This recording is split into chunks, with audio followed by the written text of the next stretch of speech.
All right, and to get this started, I'll go ahead and read kind of the description of the event to kind of have some direction, and then yeah, and if we end up not having quite that many questions about traffic and congestion problems, then we can just kind of have a free-for-all.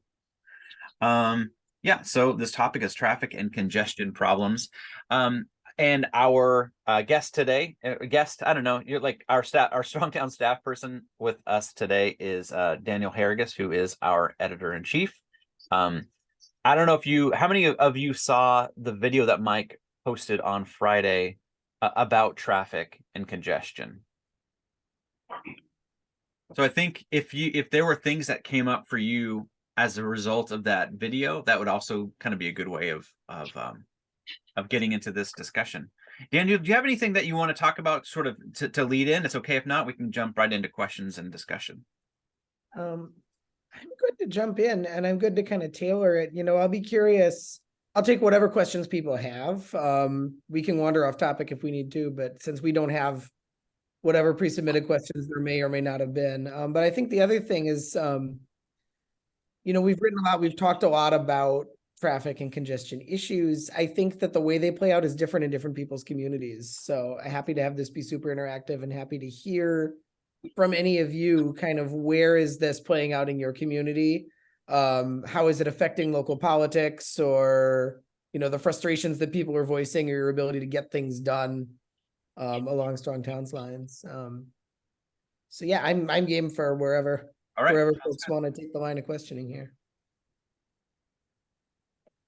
Does anyone here have a question they want to get started with, or maybe talk about how you're seeing these issues play out in your town or city?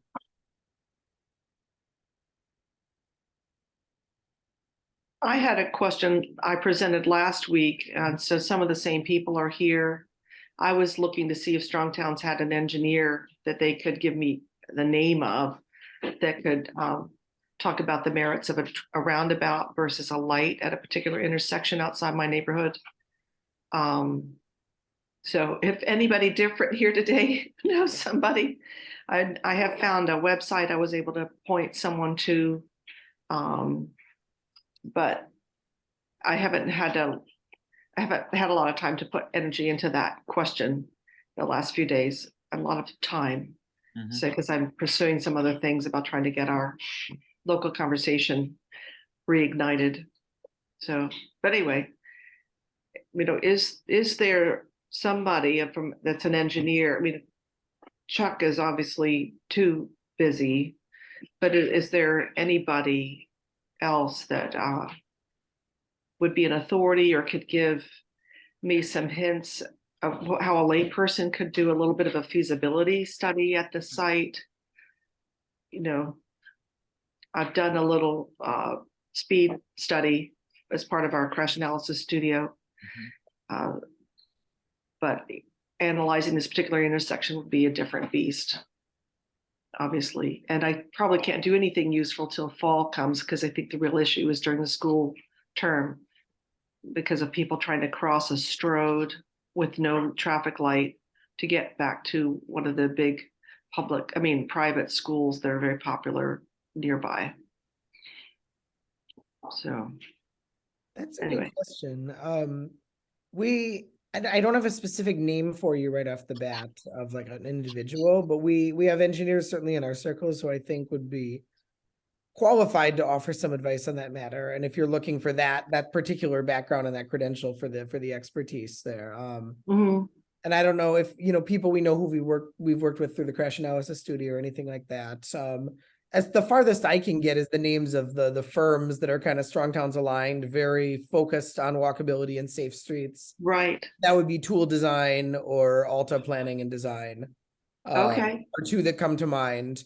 Those are planning and engineering consulting firms that are very much aligned with our values and priorities. And that would Tool, and I remember Tool for sure.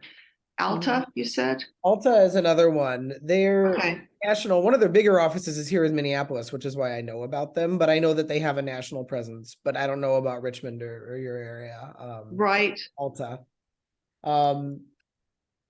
They really specialize in safe streets for all users, and that's kind of their wheelhouse. Right.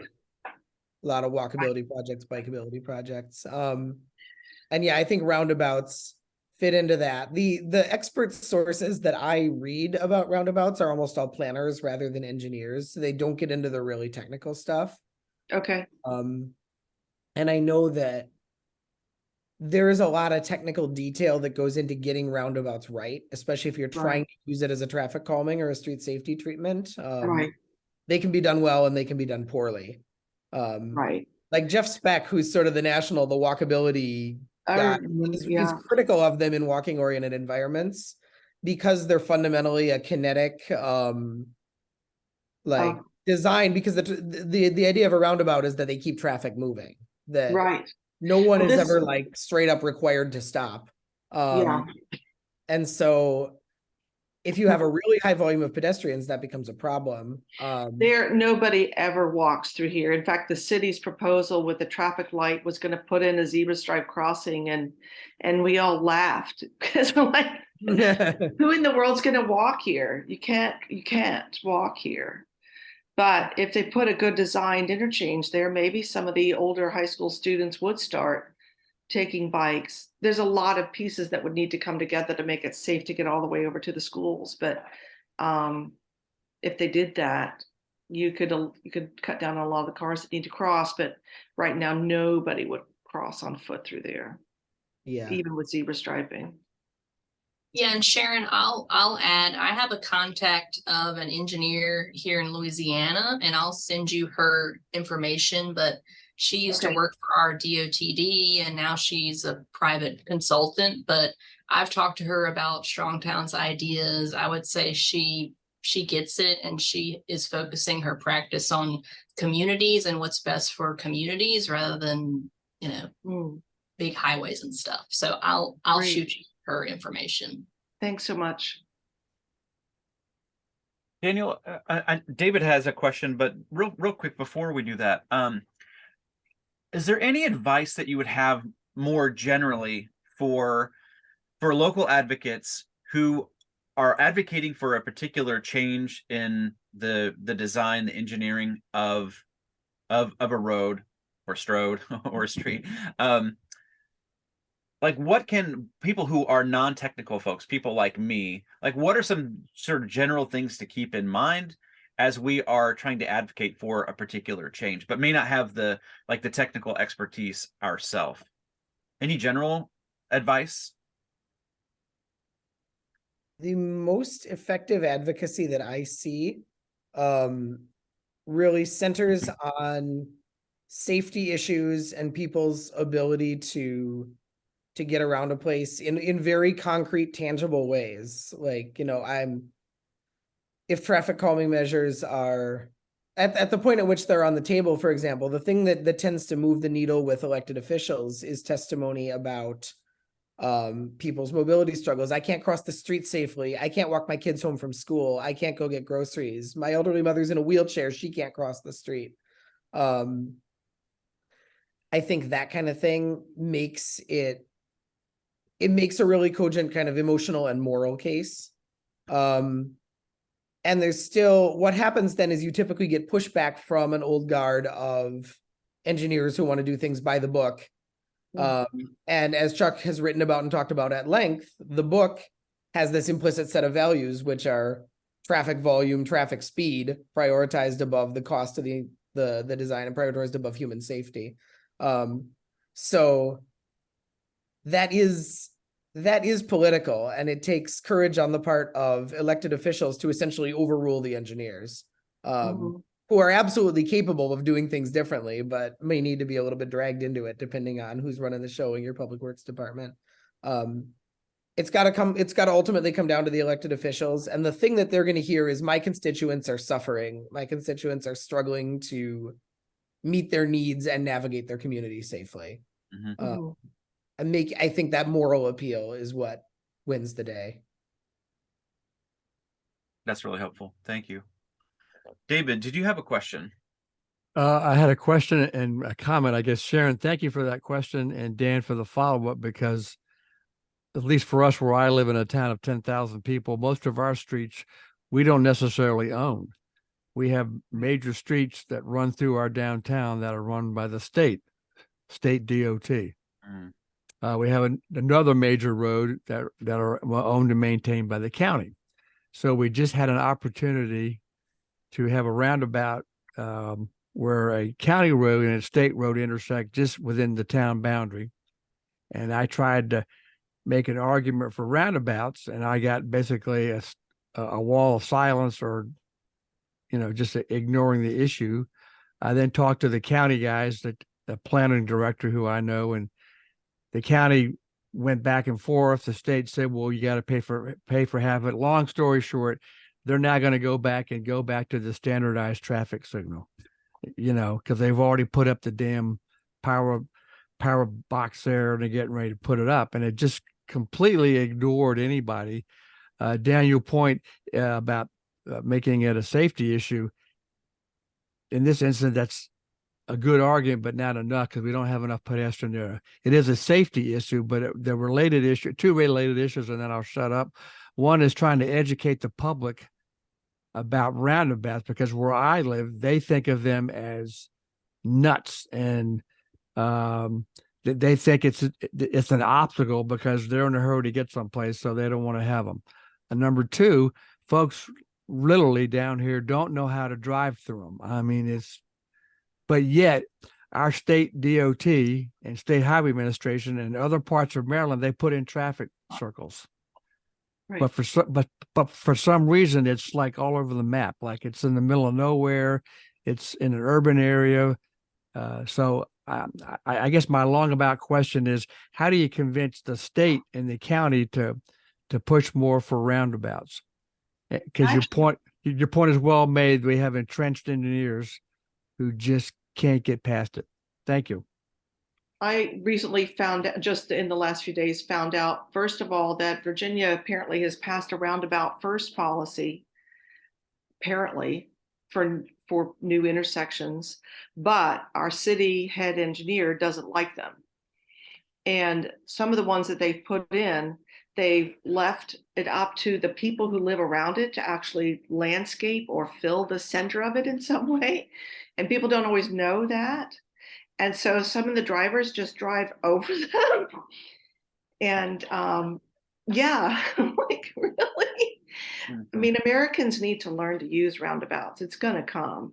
It's just going to take time. But we need to put something nice and concrete in the center of this roundabout if it happens, even if it's ugly at first. But because one of the other problems in this section of road is people drag racing at night, believe it or not. And so that's the other reason why a light can provide, a light kind of gives somebody a challenge of like, can I beat the light? Or if in the middle of the night, can I just ignore the light? But a roundabout is a literal physical barrier that they have to deal with.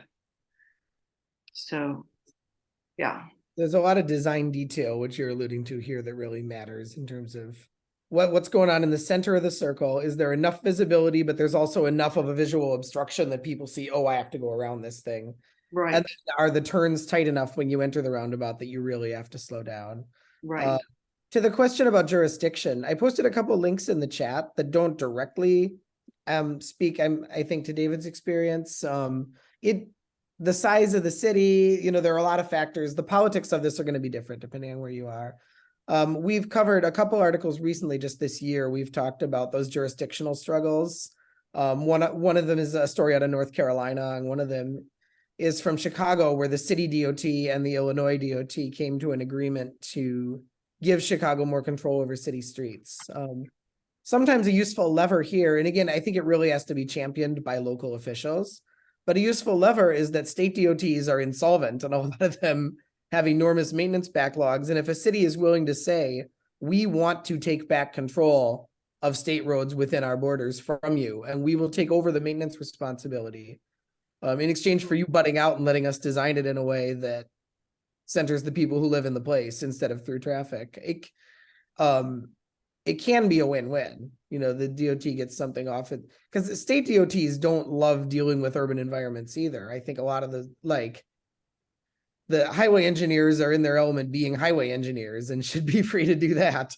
But the actual politics of how this happens are going to vary from place to place. And a lot of it will come down to individuals. You know, that if you got your one city engineer and your one city engineer has decided that he doesn't like roundabouts, there's that person either needs to be convinced or overruled or replaced. And they, Right.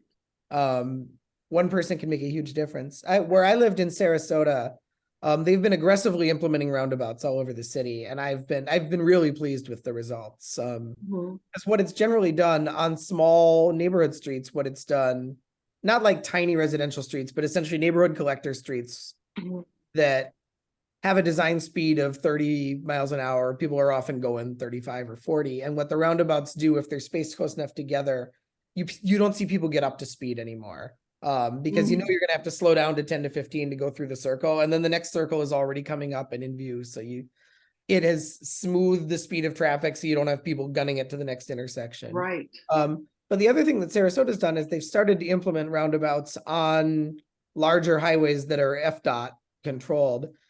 And what I understand, and I wasn't in the room where any of these decisions were made, what I understand is that the city championed it, and they got the Nice. state DOT to come to the table, because the state DOT does have design standards for urban settings that are multimodal. You know, FDOT has a book of complete street standards, and they're actually not bad. They just often don't use them. Even in urban settings, the Florida DOT is infamous for doing incredibly substandard bike lanes, substandard pedestrian treatments. They're kind of on autopilot unless a city steps in and says, no, we want you to do things differently here. So they're building standard issue terrible stroads in most of Florida, but where you have a city like Sarasota that says, we want you to do roundabouts, we want you to do traffic calming, we want you to do these more up-to-date pedestrian treatments.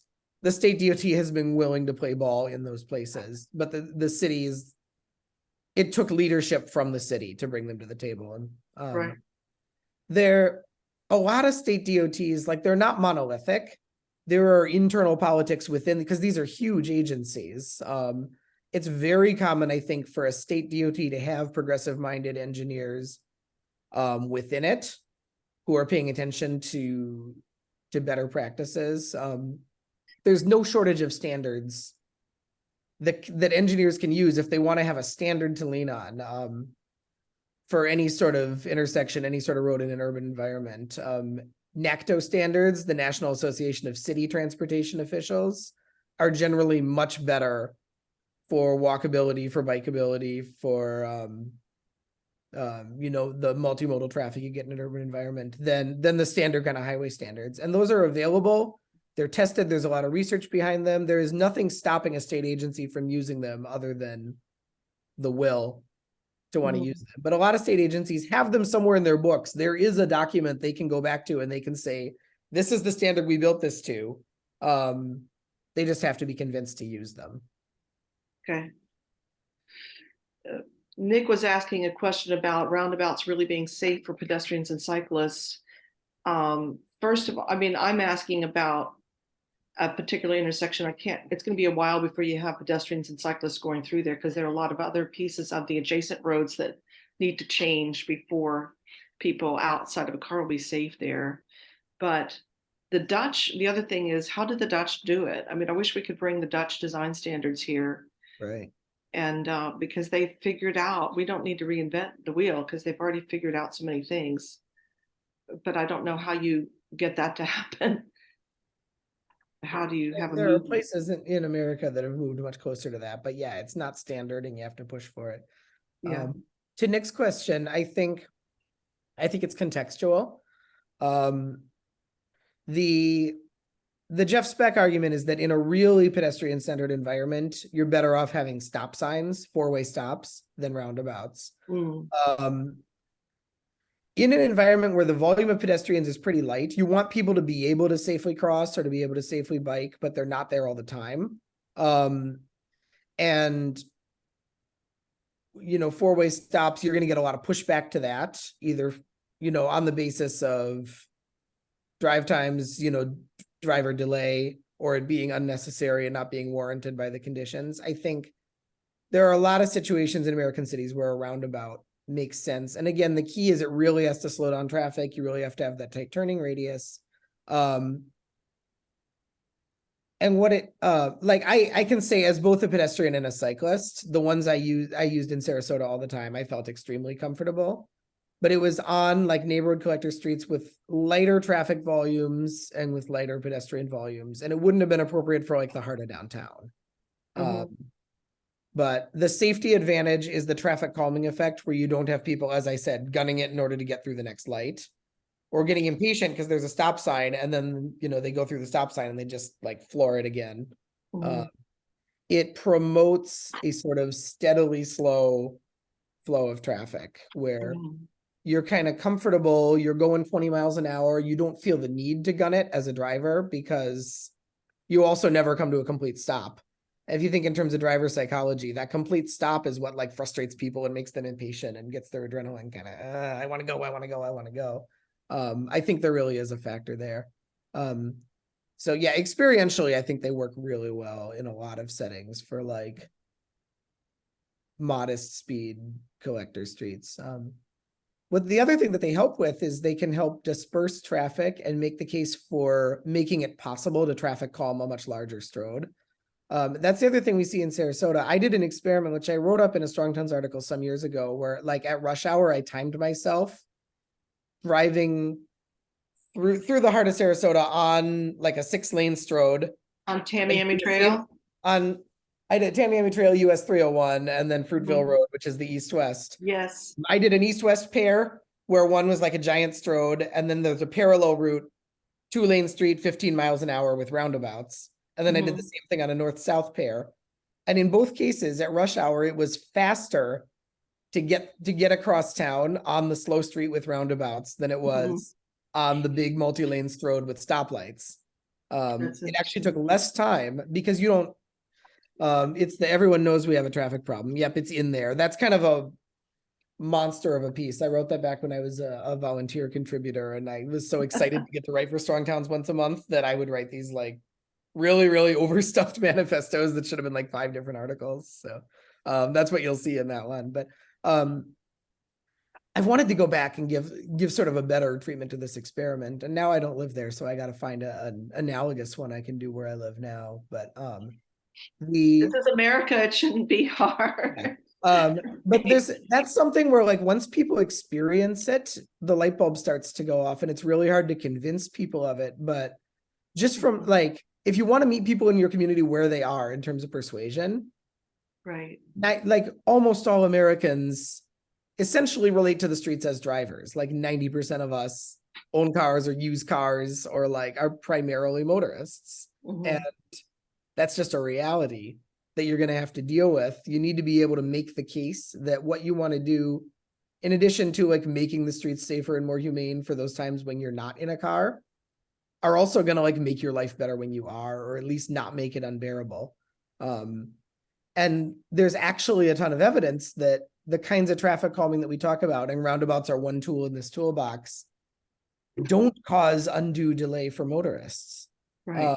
You actually get across town in a way that is about as quick and less stressful because you're not on a giant multi-lane strode. Like our friend Addison Del Mastro, who has a Substack newsletter and writes for various publications, he made this great observation about driving around the suburbs of Raleigh-Durham, which is that they feel crowded because they are low density and extreme separation of uses, and everything is connected by giant stroads. And like the most claustrophobic place in the universe is waiting at a red light on a 6-lane strode at rush hour. It feels crowded even if like the actual number of people there is minimal, because it's a claustrophobic environment. Like driving in that environment is not fast, it's not efficient, it's not pleasant. Everyone hates it. When everyone thinks of traffic like being the obstacle to good things in their community, that's what they're thinking of. They're thinking of like the oversized roads where they've been stuck in gridlock at rush hour. And so the mental leap is for people to realize that the problem isn't there are too many people here. We just need to stop development. We just need to spread things out further because there are too many people, and that's the cause of the traffic. Well, it isn't. The cause of the traffic is designed for these giant overstuffed bottleneck roads. And you can actually, if you have a grid of very modest streets that move at a slow speed, but that move people through town steadily at safe speeds, you can accommodate enormous volumes of traffic, and the driving experience is better. The potential of roundabouts is that they're a safety intervention that maybe isn't the perfect gold standard from the pedestrian standpoint, but they make things much safer than the status quo, and the driving experience is actually better. And so you can win drivers over to that once they experience it. Mhm. And Nick put in the chat that traffic related conversations will get people's attention. And I do think that this is one of the key issues that Strong Towns advocates can use to introduce people to other Strong Towns ideas. Speaking of ideas, oh, and raise your hand too if you have a question, because I have a question here, but my question's probably not as interesting as the ones you guys have. So let me know by raising your hand. The question that I have is about the, I'm not sure if I'm using this term correctly, but I hear you talk sometimes about the Overton window. And I'm thinking about the 9 years that I've kind of been following the Strong Towns conversation, and I'm thinking about the concept of induced demand. From your perspective, Daniel, is induced demand just like commonly accepted, like a commonly accepted phenomenon now, or is there still a lot of convincing that needs to be done that this that phenomenon is real? And is that even useful? I don't know. Maybe that's not a useful tactic in terms of getting a conversation moving it forward. But what's your sense? I'm cynical about fixating on induced demand as the lever of persuasion. And that's an unpopular opinion, and I'm willing to admit that I could be wrong, especially in certain contexts. Because if you go to like a planning hearing about a road expansion or a road diet, conversely, or a new freeway project, you're going to hear people talk about induced demand in the testimony. Like, common belief is like, this is the thing we need to hammer home. But it's not an easy concept for the average person who doesn't spend a lot of time thinking about this stuff. I think most transportation planners understand induced demand and acknowledge that it's a real phenomenon. I think most traffic engineers get it. I think the average layperson finds it absurd. Like, if I were to just have a conversation with like my parents or my aunt, and I were just like, yeah, you're not going to make traffic any better by making the road wider, they'd be like, but you just made the road wider. Now there's more room for the cars. Like, you can talk them through it, but if you think about persuasion, at the point at which you're saying like, here's this really counterintuitive thing, but bear with me, I'm going to give you a 30-minute explanation. At the end of it, you're going to agree with me. You already have to have a lot of credibility with the person you're talking to for that mode of persuasion to work. It's the rider and the elephant thing that we talk about a lot at Strong Towns. Like, that's an appeal to the rider. Induced demand. I might be jumping, we've used that metaphor a number of times in our content. I don't know if everybody here knows it, but anybody trying to persuade is, you can think of them as a rider perched atop a gigantic elephant, and the rider represents their rational mind and their ability to be persuaded by evidence and logic, and reasoned arguments. And the elephant represents their gut reactions and their moral instincts and their like feeling of comfort with what you're saying. Are you on my team? Do I trust you? Do we have the same values? And if you're trying to ride an elephant and that elephant is spooked or uncomfortable, you're not going to make the elephant move because it's got several tons of weight on you.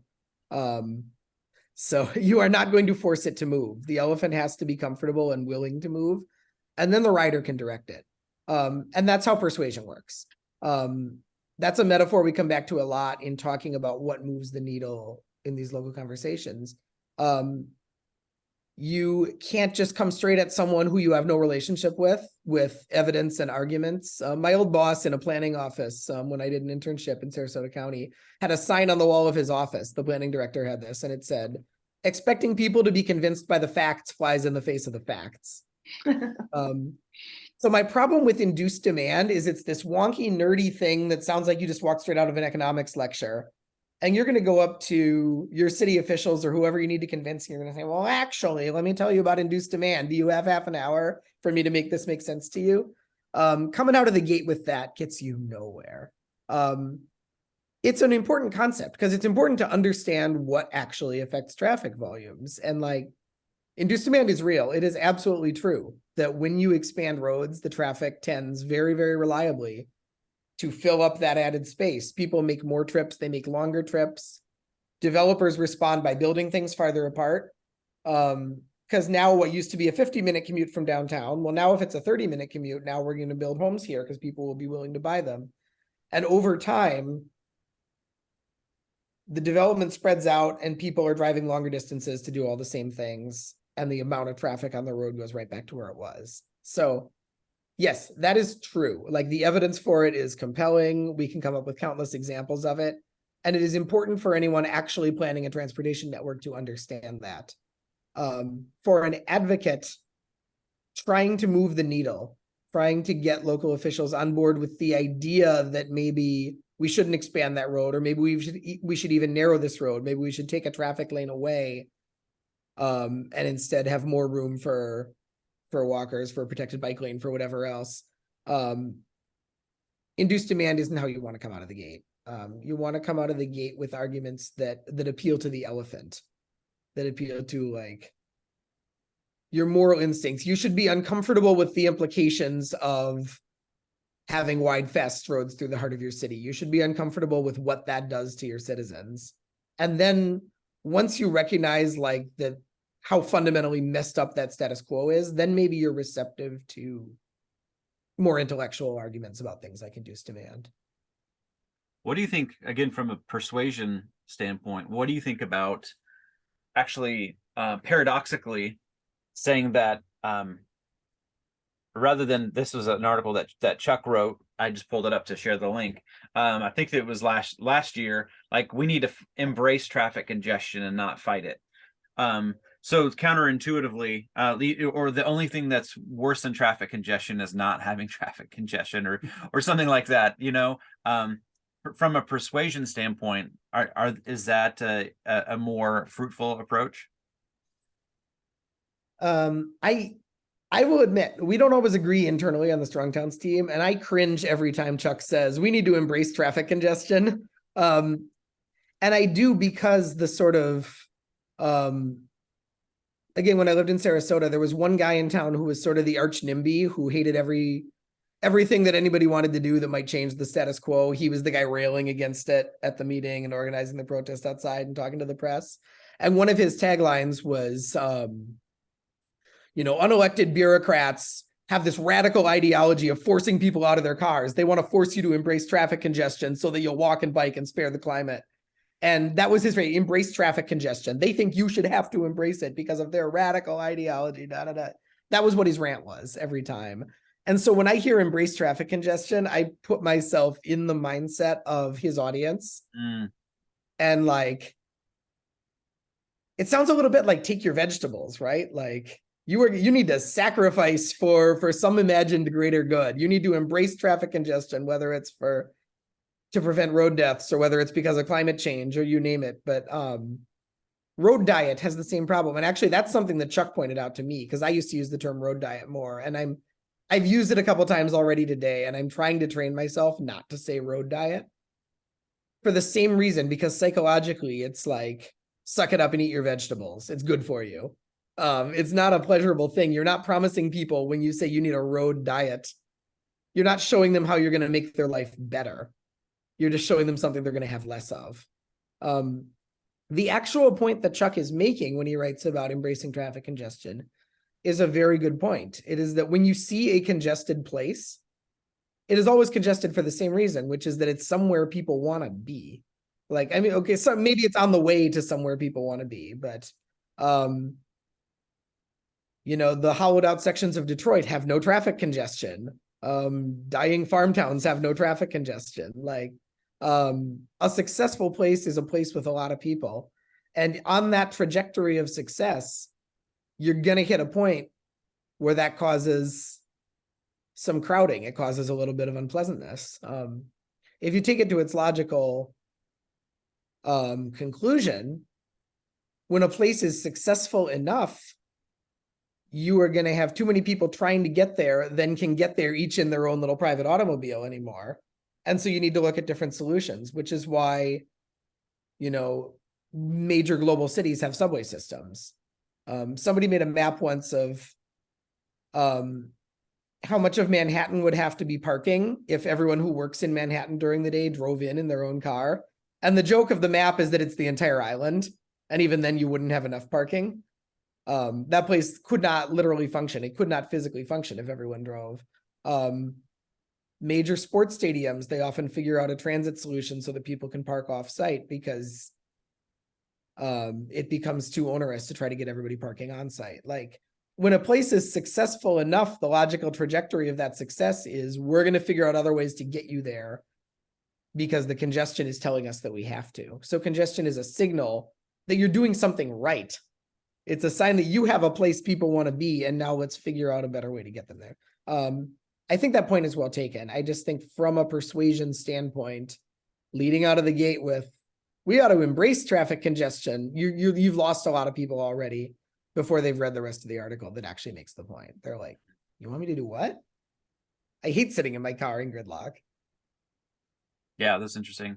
Right now in our downtown, because of the way our town is situated, you pretty much have to go through our downtown if you want to get to the other side of the creek where the rest of the town is.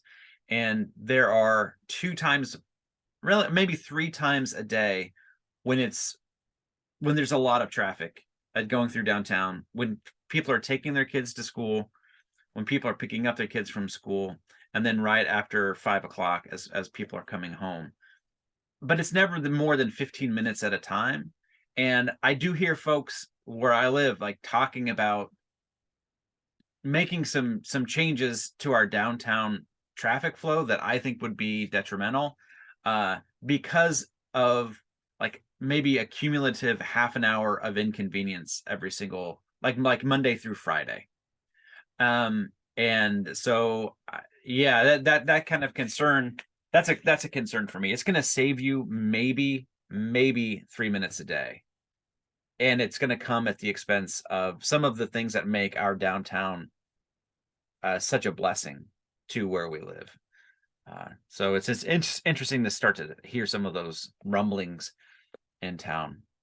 Do other folks here have some stories from their town? Other questions?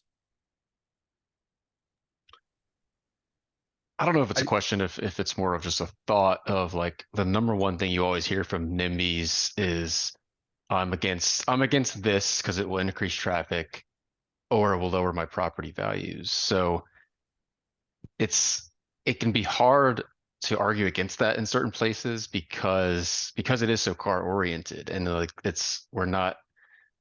because we all know as strong towns advocates that traffic is caused by everyone has to drive. And so if you build your street network to like water flowing, like in Mike's video, water flowing into a river, and then it's just I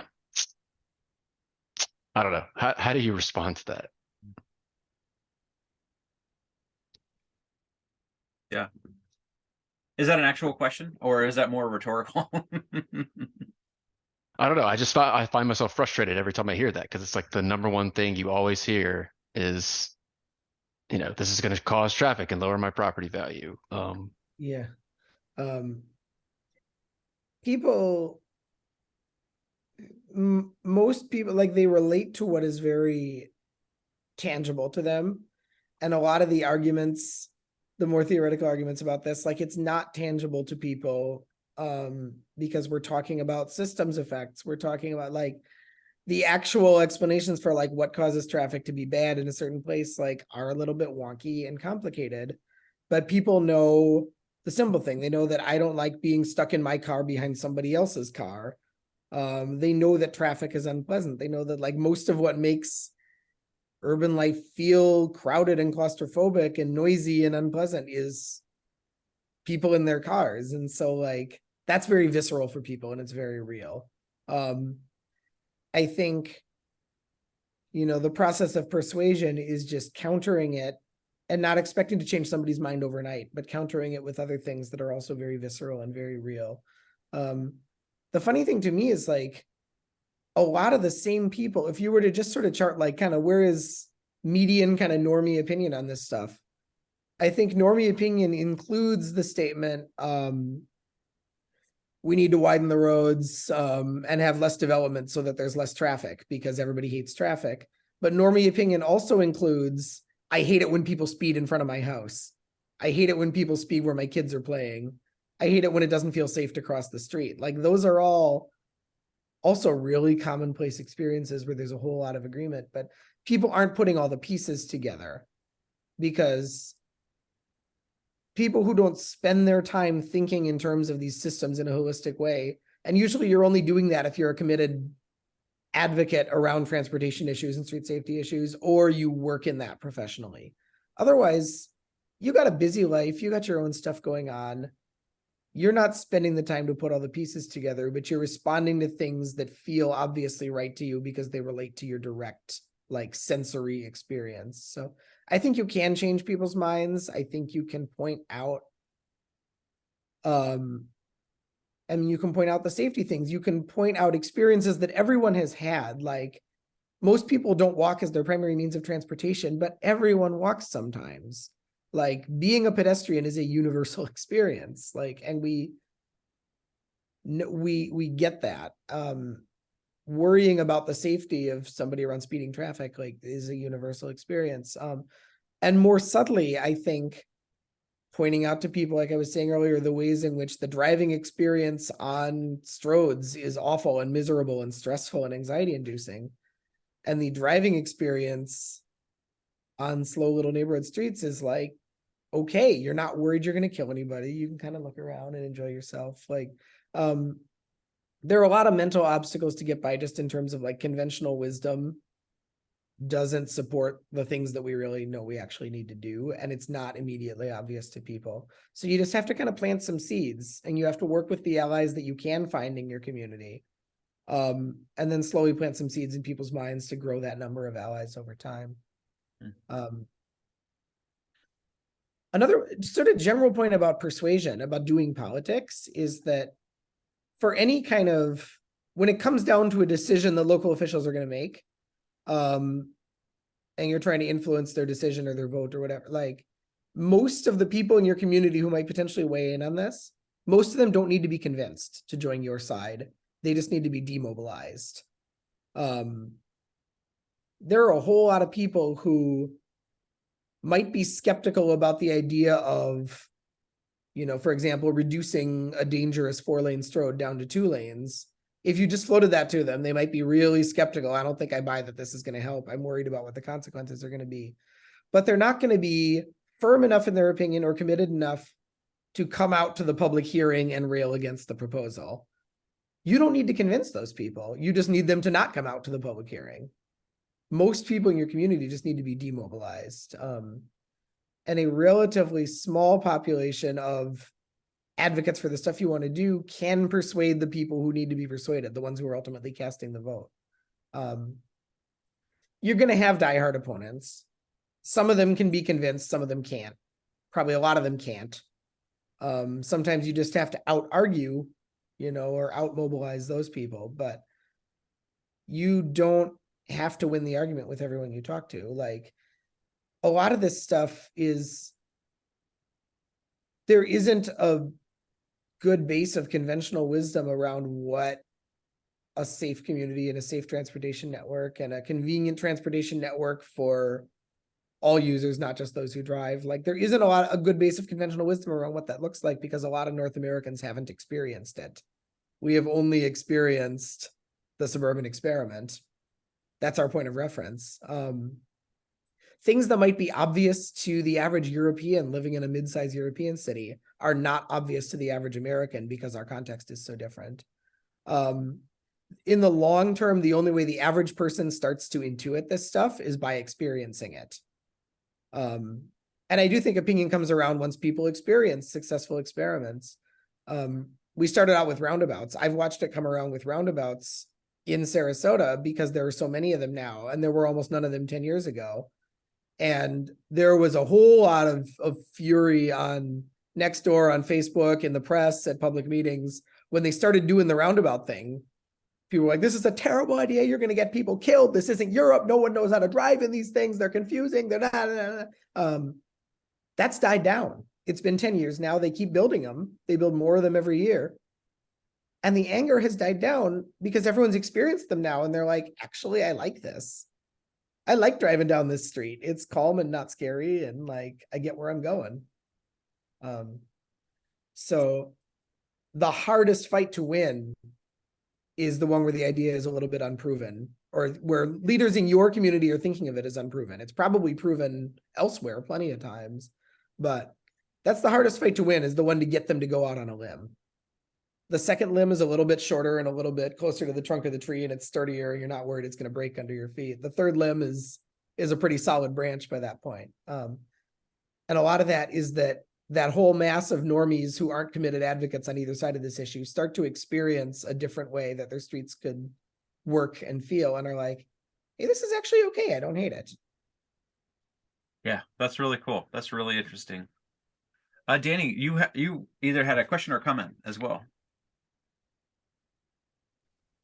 I had just started to unmute for a second. I lost place of what the comment was, but no, I just think a lot of this stuff is interesting for my little community too, because we have a large geographic feature that, like, it's a lake in the middle of the county, and so the communities are around that lake. And so one of the things we just had done was a very large highway expansion from the state of California, but I think my understanding of it is that they're trying to divert larger traffic down south of the lake, away from the communities on the northern shore, just because there's less land in between the lake and like national forest area. So it's I think a lot of the people that plan that, have good intentions. Especially there's like ecological things that relate to that too, because you can't have hazardous waste going too close to the lake shore, because the other highway literally runs along the lake shore. And that's also part of why the communities up on that North Shore, I think, have struggled for a long time, is just because they've had a lot of traffic going from I-5 in California to Highway 101 in California. And my dad's sister came and visited for my brother's graduation, and she hadn't been here in 20 years, and she really noticed a difference on that northern shore. So just adding on to this, I think that a lot of the normies go to those immediate solutions in those heads where it's like, oh, well, one more lane, that of course is going to make traffic better. But when it really comes down to it, a lot of this stuff is just so intertwined with other things. And too, so I'm just doing my best to understand a lot of the dynamic situations that are going on, because not everything that's from Strong Towns is plug and play, but I would say most of it is from my experience. That's just some thoughts. I just put another link in the chat. I'll try not to ramble. I've done a lot of rambling here. This is a piece that I'm pretty proud of that I wrote a few years ago called "Stop Asking the Public What They Want." One tick that our local officials and planning departments in particular have, that I really wish they get away from, is when they do solicit public comment on particularly transportation or infrastructure projects, they say, here are 3 proposed designs. Which one do you like most? Or they ask people, what should the solution be to this problem? And people default, as you said, to the sort of obvious surface level intuitive one. Well, there are a lot of cars on the road. Let's make the road wider so there's more room for the cars. That's obvious. It doesn't take any thought. And most people find it obvious. And like, we talk a lot about different forms of expertise at Strong Towns. The biggest thing that I wish that planners would do is stop asking the public to be expert in the things that they are not expert in, including, how is this design going to affect traffic volumes? How many parking spaces does this grocery store or that hotel need? How wide should these lanes be? How should the bike lane be designed? Members of the general public are not expert in those things. What they are expert in is when you're trying to go about your life in your community, where do you struggle? Where do you struggle with mobility? Where do you struggle with safety?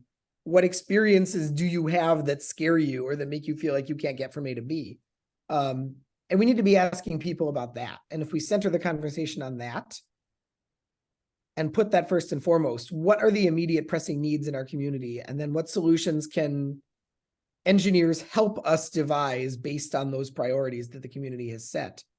You still have community participation. It's a democratic process, but you don't get the sort of like, I'm just going to be blunt here, the kind of feedback loop of stupid where you're asking people who don't know how best to solve the problem, what is your preferred solution? Instead of actually asking them, what is the problem you're having? And going from there. Yeah, they have literally done surveys very similar to that structure, and it was I think it was for the little parklet dining areas, and it was like, which design do you like best? And it's like, now 2 years after the fact, it's still just the orange construction barricades. So yeah, I don't know, but and then also taking samples from they did an online survey, and one of the top things was distracted driving in our downtown area. And it's like, well, if we just deal with driving period, then you get around a lot of those things. But yeah, it's kind of silly, some of those questions that the city is asked, in my opinion. Nick, we're almost up at the time. You want to wrap this up with the final comment or question?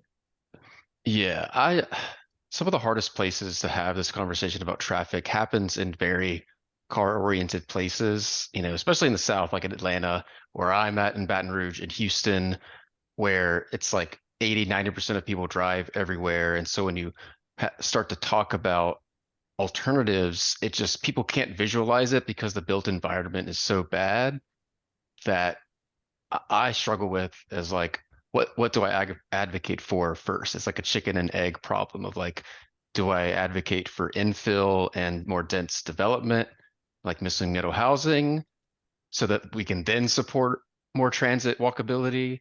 Or do we promote the opposite? Do we promote walkability and transit first, so that then it makes sense to build those more dense things? Because I just find these places really struggling to tip that balance. It just seems like we're endlessly in car-centric design, and we just cannot get out of that trap. What would you say to that, Daniel? What comes first?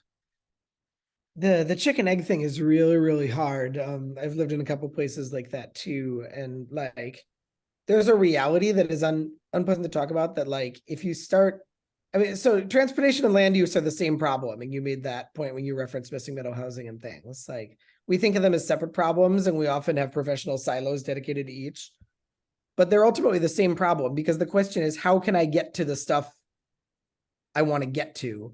And the answer to that can be like, we're going to come up with ways to allow you to travel farther to get to it, or we're going to bring the stuff closer to you. And the conversation really needs to be about access and not mobility. Not like, can we move you more miles at a higher speed, but can you get to the stuff that makes your life convenient and fulfilling and productive? And so, like, yeah, a big part of this is land use. A big part of this is just allowing more options for people to meet their needs closer to home, more options for people to live in different kinds of ways in a neighborhood they want to live in. You get the transportation related pushback when you do that in a place that is overwhelmingly built to be car dependent. And the fundamental layout of the community is not conducive to other ways of getting around. Well, if we allow a bunch more residential density, it's going to make the traffic so much worse. And there is like a reality in some of those cases that like, there's like a threshold thing. I've compared it before to the activation energy of a chemical reaction, where like you have to go up over the hump. You have to put energy into the system before the reaction becomes self-completing. And then like, and that's a really nerdy analogy, but like what it translates to in terms of transportation, in terms of the experience of congestion, is that things are going to get worse before they get better, because you're going to have this point where you're adding density and intensity of activity to a place that is car dependent, and that is going to mean more cars in the same space. So there aren't really easy answers out of this chicken and egg problem. But I think that you do have to kind of push on all things at once, and where you push first is going to depend on local context. But I think you allow stuff to unfold a little bit more organically and a little bit chaotically, and that's really contrary to the way we do planning. The traffic impacts of like a new 500 unit apartment complex on a Strode in the Sunbelt, like that's an easy thing for people to rally around and conceptualize. When we start doing the missing middle infill housing, when we start doing accessory dwelling units, fourplexes, when we start relaxing rules on mix of uses and we get neighborhood serving businesses at a neighborhood scale, you will see traffic impacts from that, but they'll be a little bit more dispersed. And as they happen, you're also going to have a much growing base of people who, even if they still own a car and use it for most things, like the transformation I want to see is in some of those, especially like in the South, in the Sunbelt, the places that really grew up entirely in the suburban era. There are neighborhoods where you could start incrementally making it possible for more people to live there and to have more neighborhood serving businesses little by little. And you're going to grow the population of people who maybe are walking for some of their errands, who maybe have a coffee shop in their neighborhood, and now they still drive to get their groceries, they still drive to work, they still drive to school, but they walk to the coffee shop on Saturday morning and they experience the streets as a pedestrian, and it opens their eyes and it starts to shift their view of what a desirable community or street looks like. So the change you're not gonna overcome that chicken egg problem everywhere at once, but you can start to shift people's minds little by little. And the thing that's gonna shift their minds is gonna be different in a different place. That's why the solutions have to come from the bottom up. There is one neighborhood in Baton Rouge that I think has so much potential. I think Amanda and I are hopefully about to move there. And so we could maybe be those incremental developers that place needs. So yeah, we're going to try. We're going to do our best. Good luck to you. And I want to hear updates. Yeah, totally. Well, thank you everyone for this discussion. Thank you, Daniel, for being here. Thanks for the great questions, the great examples and stories. This has been a really fruitful conversation, and I really appreciate it. Appreciate everyone being here. Next week, Norm and I are going to collaborate, and actually my wife is going to be on here too. We're talking about living in community, co-living like my family does with another community, with another family, co-housing like our former housemates are doing right behind our property now. They built a co-housing community, and cooperatives, which Norm is very interested in and is on the advocating for in the Vancouver area, Vancouver, British Columbia. So next week is living in community, and hope to see all or some or all of you next week. But thank you all for being here. Thanks for all the good work that you're doing in your communities, and thanks you as well, Daniel. Really appreciate it. Thank you. All right. Thank Bye, you. everyone.